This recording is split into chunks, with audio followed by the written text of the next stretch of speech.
Di saat gua nonton anime atau baca manga, sekarang ini gua udah di titik di mana udah bisa nebak arah suatu cerita itu bakal kayak gimana secara garis besar, kayak di episode selanjutnya, di chapter selanjutnya bakal terjadi apaan. Misalnya di series ini ada seorang karakter yang katanya Strongest ya. Lu baca series action biasanya punya ginian, dan biasanya The Strongest ini progresnya di bagian cerita tertentu bakal mati demi progress plot dan ngasih spotlight ke MC sebagai yang digadang-gadang penerusnya The Strongest ini. Jadi itu adalah salah satu contoh trope di dalam suatu cerita. Dan kadang kalau misalnya lu udah sering nonton anime, baca manga atau apapun, lalu pasti lu bakal nyadarin hal gini ya. Dan trope itu kalau misalnya punya eksekusi yang biasa aja ya, ceritanya gue rasa bakal garing. Makanya gue mau ngomongin hal itulah, tentang trope-tropean ini di dalam suatu cerita, terutama ya channel gue kan dominan perwibuan, jadi ya anime sama manga misalnya. Kayak gimana ya kalau kita ngomongin contoh, di tiap genre itu punya trope yang berbeda ya gitu, ngikutin sama kebutuhan cerita itu kayak gimana. Misalnya romance lu biasanya punya trope miskomunikasi lah, yang akhirnya buat si main couple itu bakal baikan cepat atau lambat. Atau mungkin trope di cerita romance yang gue paling rada gimana itu sama childhood friend, teman masa kecil. Itu rada gimana ya, entah kenapa ini tuh salah satu yang paling sering dibikin kalah, sumpah, Osana Najimi ini sebagai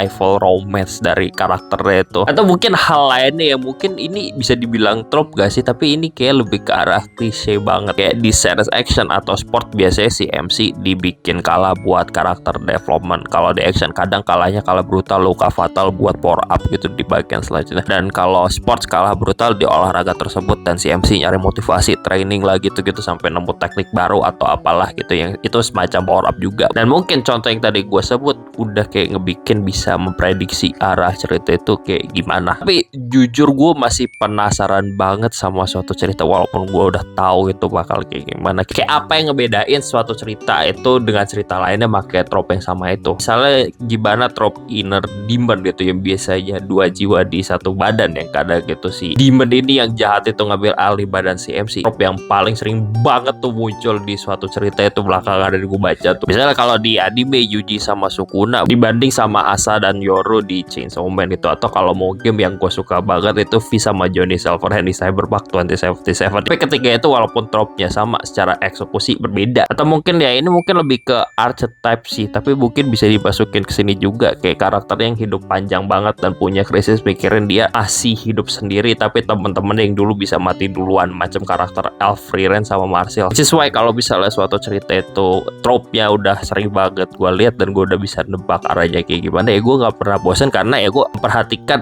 eksekusinya gimana, apa yang bikin beda. Jadi apakah trope ini sebenarnya hal yang buruk? Ya sebenarnya gak buruk amat, dan ya gak bagus amat, karena trope ini kayak alat gitu loh. Nah apapun ujungnya punya trope-nya masing-masing yang dipakai, dan lagi-lagi gimana cara suatu cerita mengeksekusi trope tersebut bisa ngasih impact ke audiens itu ya tergantung eksekusinya. Dan lu sadar suatu trope atau kagak itu ya ujungnya bergantung sama seberapa sering lu nonton film, baca atau apalah, yang bergantung sama literasi media lu pada gimana. Karena kalau misalnya lu udah ngewibu lama banget, takkanlah ya udah sering baca manga, udah sering nonton anime, dan lu punya literasi media yang oke, lu suka gak suka bakal sadar cerita ini pakai trope apaan. Jadi itu sih rambling gue tentang trope ini, karena gue sadar banget ya di saat gue baca shonen action apapun itu pasti menemukan pattern tertentu yang sama di suatu cerita itu, dan cerita itu pakai trope yang mirip-mirip. Dan ini hal yang gue sadarin karena ya lagi-lagi gue tuh udah kayak biasa aja sama, oh ini pakai trope kayak gini bakal si MC-nya power up gitu, oh ini pakai trope ini dibikin kalah gini-gini pasti gitu.